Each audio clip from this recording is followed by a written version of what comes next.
بینەرانی بەڕێزم کاتە و هەموو کاتێکتان باش ئەمڕۆ ئاها پەیوینێکی زۆر تایبەتمان هەیە لەگەڵ زۆر بەڕێز دەیڤید هەند کۆنسولی گشتی شانشینی یەکگرتوو لە هەرێمی کوردستان.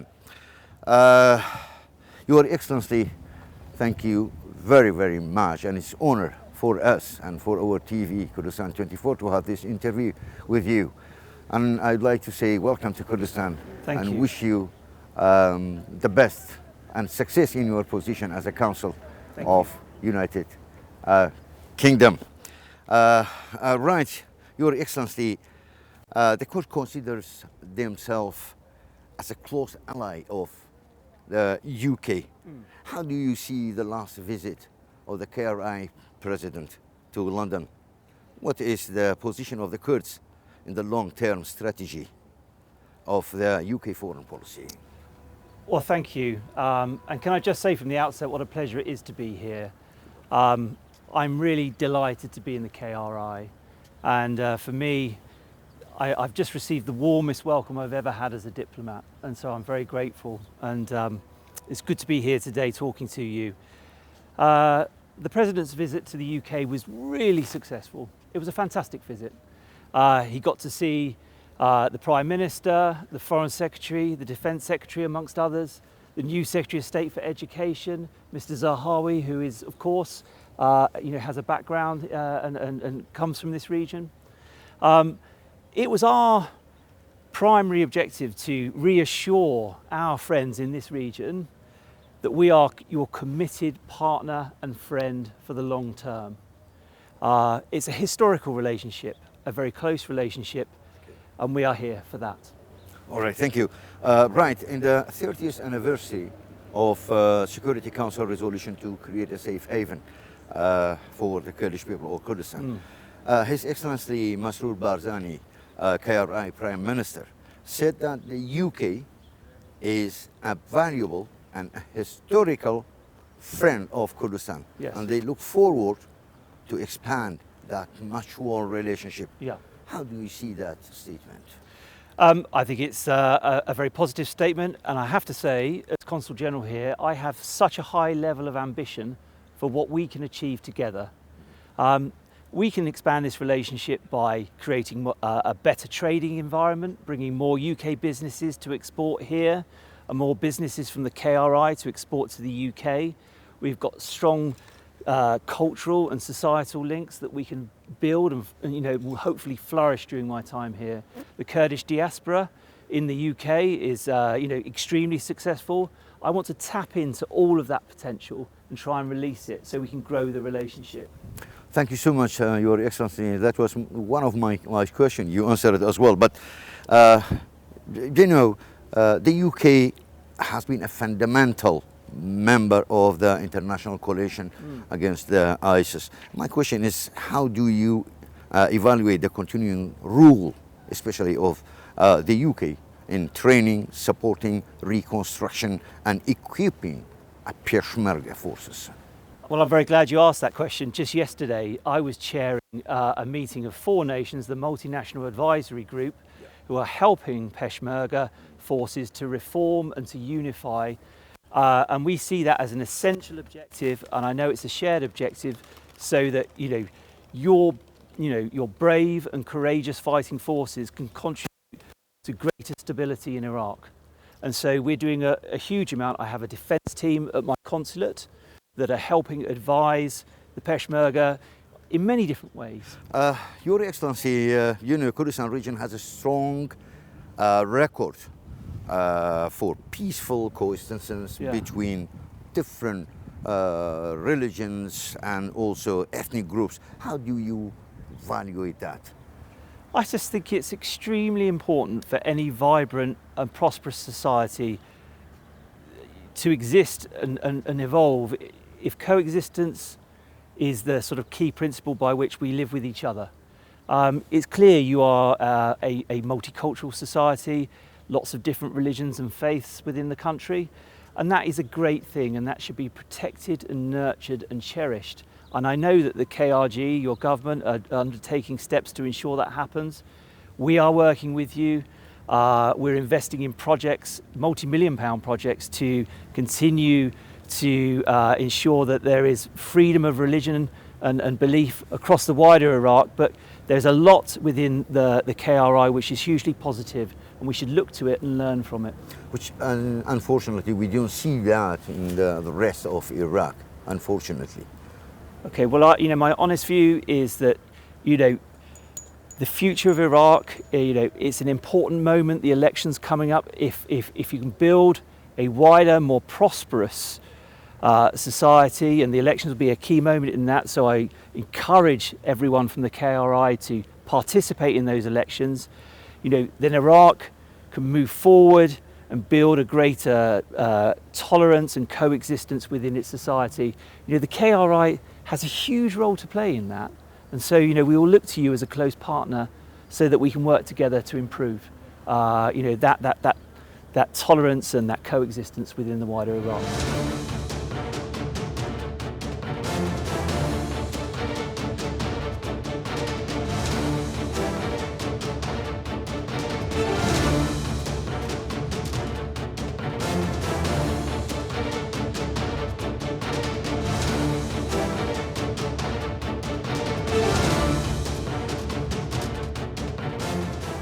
Your Excellency, let us now talk about the Iraqi elections. Yes. How the UK looks at the upcoming parliamentary Iraqi election? Do you think that election will move Iraq a step forward toward democracy? What change can be expected in Iraq? Okay, thank you. This is a really important moment for Iraq. We would encourage all citizens of Iraq, of the KRI, to participate in these elections. Okay. We want them to be free, we want them to be fair, and that's why we've invested a large sum of money in the United Nations monitoring mission in order to ensure that they can monitor the elections in the right way. We have also given a large donation to your IHEC organisation, so technical assistance to make sure that there's a transparent process in place.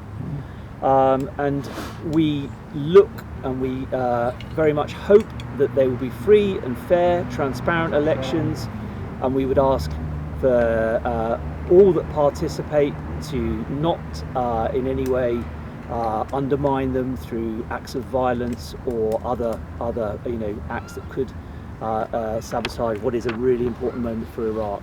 But we are positive and supportive. Okay, Your Excellency, another question, and we go somewhere else to continue our interview. We don't want you to stand you here a lot, especially in this heat. Another question about Iraqi election as well. Most Iraqi political parties, as you know, they have armed group and militias. So do you think those political parties will accept the result of election? Well, we would call on them to accept the result of a free and fair election, yes, of course.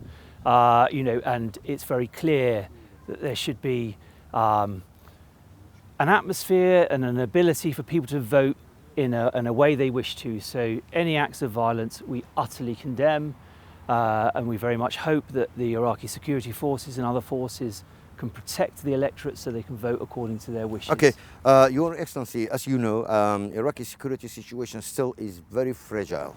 ISIS has regrouped and re-emerged as well in some areas, and it's become a real threat to the citizen. So what are your view on the ISIS daily attack? Well, it's a great concern. And this is exactly why the United Kingdom, as part of the coalition, can work so closely with the KRI to tackle these threats and your very brave Peshmerga forces. We need to ensure we're working together so we can totally defeat Daesh. And that's a long-term objective we can work together on, and we will stay the course and work with you to eradicate the threat to the people of this region and wider Iraq. Just 5 days ago, the Royal Air Force managed to successfully attack and eradicate a Daesh threat in the region. And we'll continue to work with your armed forces to ensure that happens, and so that people here are safe and you live in a stable region.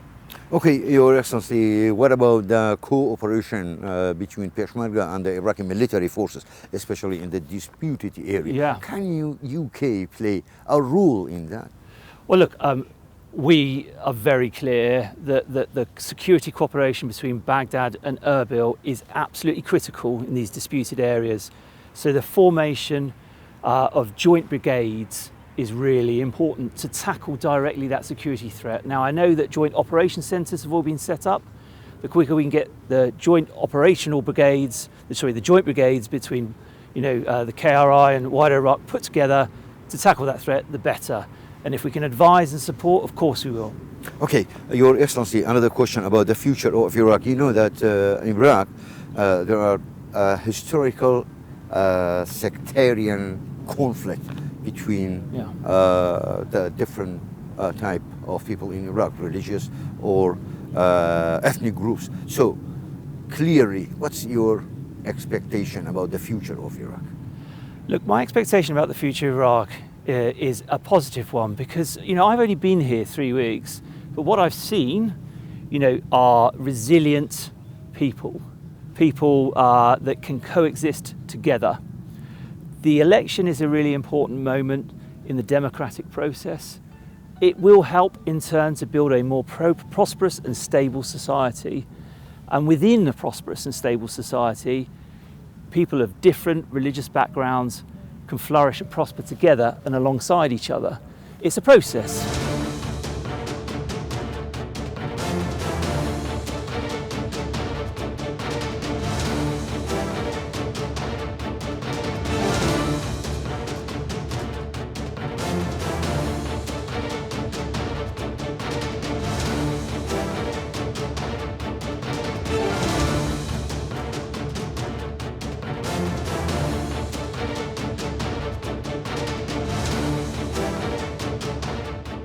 You're welcome. Thank you.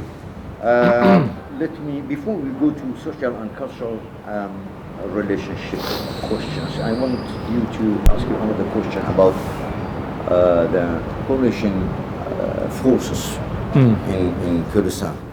In general, in Iraq, and especially in Kurdistan, because the Kurdish people, this is the question of the Kurdish people. Yeah. Are you going to stay here in Kurdistan to protect the Kurdish people and also the KRI, because the Kurdish people, they don't trust other forces, to be honest with you. So are we going to assure that the coalition forces would stay in Kurdistan? I want to give you my absolute reassurance that the UK is a committed security partner to the KRI. We will stay the course. We are here to work with you to increase stability and the security of the region. We're your friends, we're your partners, and we are here, as long as you wish us to be here. Thank you very much. You're welcome anytime. Thank you. That was a good answer. Thank you. Okay, Your Excellency, let us leave the political question and election, everything. Let us come to the social question. My favorites. Yeah. Yeah. Okay. Right, Your Excellency, you have been appointed as a UK council in Erbil. Yes. Let us say Hawler, Yes. recently. What are your view about the nature of Kurdistan and especially the nature of Hawler? Well, look, I'm only 3 weeks into my posting. Yes. But I love what I've seen. I've had a chance to go down to Sulaymaniyah, as I've mentioned. During that journey, the journey, about 3 hours on the road, I spent the whole time looking out the window because it's so beautiful. I mean, this is a most beautiful region with huge potential for tourism and developing, interest from the wider region. I was just awestruck by it. I love Erbil. It's lively, it's vibrant, it's exciting to be here. What I need to do is I need to get out and around the KRI so I can see more of it. And whilst I'm here, I'm going to do as much of that as I can.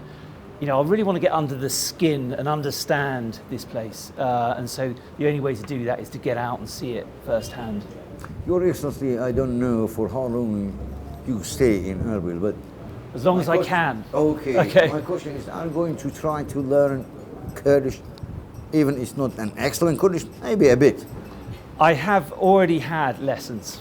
Okay, I'm not the best linguist in the world, but I had about 50 hours of lessons before I came out, and I've got more whilst I'm here.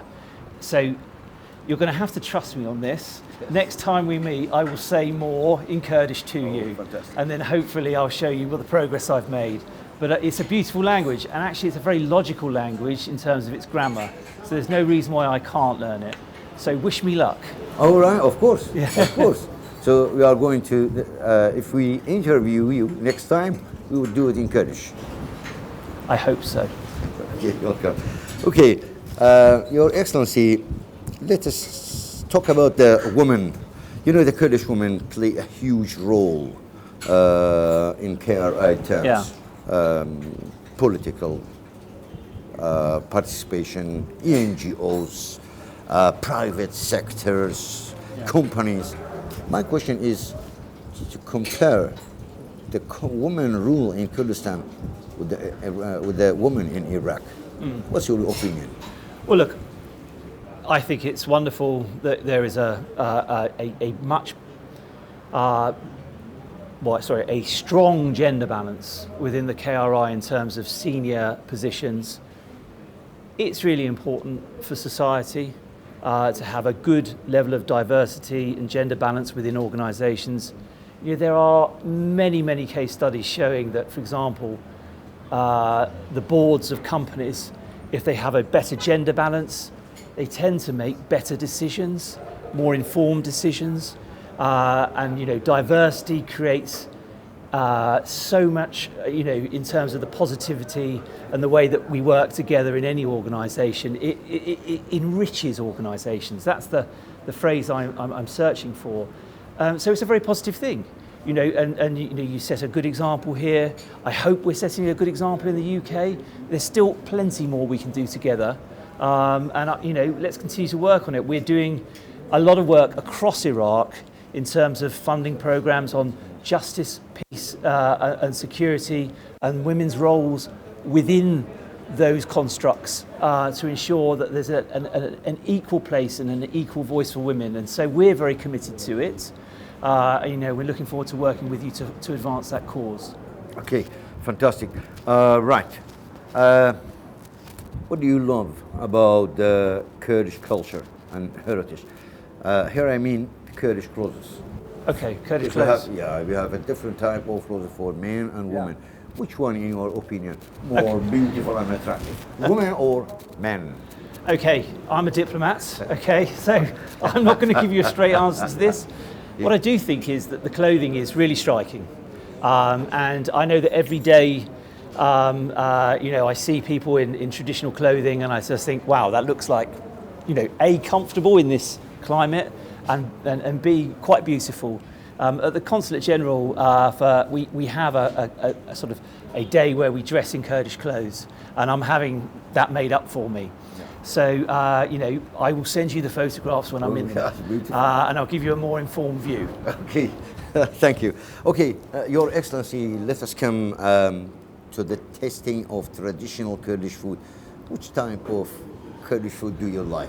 Okay, well here I can talk with a little bit more experience, because okay. I say I've extensively tried the Kurdish cuisine since I've been here. I've made it one of my big objectives. So I really like the food here. I had a Kurdish breakfast recently, you know, which was absolutely delightful. I put it on my Twitter account, slight plug here, at David Hunt FCDO. And that was delicious, but I really like dolma. I really like kebabs. And I'm looking forward to trying more, because I know there's regional variances, so I want to try as much as I can whilst I'm here. Okay, so only you like dolma and kebab, or? Dolma, kebab, I love the sweet desserts. You know, there's nothing I've eaten so far that I don't like. So, you know, I love food. People that know me know how much I like food, so I will try more and more. But in my mind, the Kurdish food, maybe it's a bit heavy on the stomach, isn't it? My stomach can bear the weight. Okay, all right. So it's a load-bearing stomach. So look, what I've eaten so far is very nutritious and very tasty. And what I really like is food that's, you know, made with love, and you can see it's made with love. Okay, Your Excellency, let me ask you this question. I want your personal view, to be honest course. with you. I mean, what do you think of the future of Kurdistan? It has incredible prospects. It has highly skilled, very capable people. You have young people with a high level of ambition who want to go out in the world and do things. Your prospects are really strong. You know, I look at the Achieving Scholars that we fund that comes to the UK every year. I think we've had over 100 Achieving Scholars. They come to the UK. We fund their master's programs. They are brilliant people. You know, your people will deliver great success for this region. You know, it's all about the human capital, those people that can go on and take this, you know, this region further on than it already is. And so I think your prospects are very bright. I'm hugely optimistic for the relationship between the UK and the KRI as well, because we have such good links and there's such possibility here. So yeah, very positive. Your Excellency, you mentioned Twitter, yes. So it means social media. So how are you with the social media in general, and especially with Twitter, to recontact with politicians, especially in Kurdistan, and normal people as well? Okay, well, thank you for asking the question. Just to put it out there, my Twitter handle is @DavidHunt, FCDO. I hope you got that. Yeah, of course, we got it. But more seriously, Twitter is a brilliant way of connecting with people and having direct contact and understanding what people's views are. And what is very clear to me that is within the KRI, people are really brilliant on Twitter. They automatically come back to you, they tell you what they think, you can go back to them and you can engage with people, you know, immediately. And that is really powerful. Twitter Kurds, hashtag Twitter Kurds, is this amazing, you know, hashtag whereby if you put it into your message, immediately people come back to you with views. So it's like an immediate kind of opinion poll or survey of how people feel. And within 2 weeks, I've got, you know, well over 1,200 followers. I hope to get many, many more, so I can speak to people directly. And, you know, have to say, very positive about it, and I'm looking forward to speaking to more Twitter Kurds soon. Your Excellency, thank you very, very much, and it was an honor for us and for Kurdistan 24 to have this interview with you. Thank you so much. Gelek spas. سرچاوان بینەرانی بەڕێز بەم جۆرە کۆتایی با هەفەیڤینی ئەم جارەمان دێنین لەگەڵ بەڕێز دەیڤد هەنت کۆنسولی گشتی شانشینی یەکگرتوو لە هەرێمی کوردستان بە تایبەتی لە هەولێر تا دیدارێکی تر تا هەفەیڤینیشی نوێ خواتە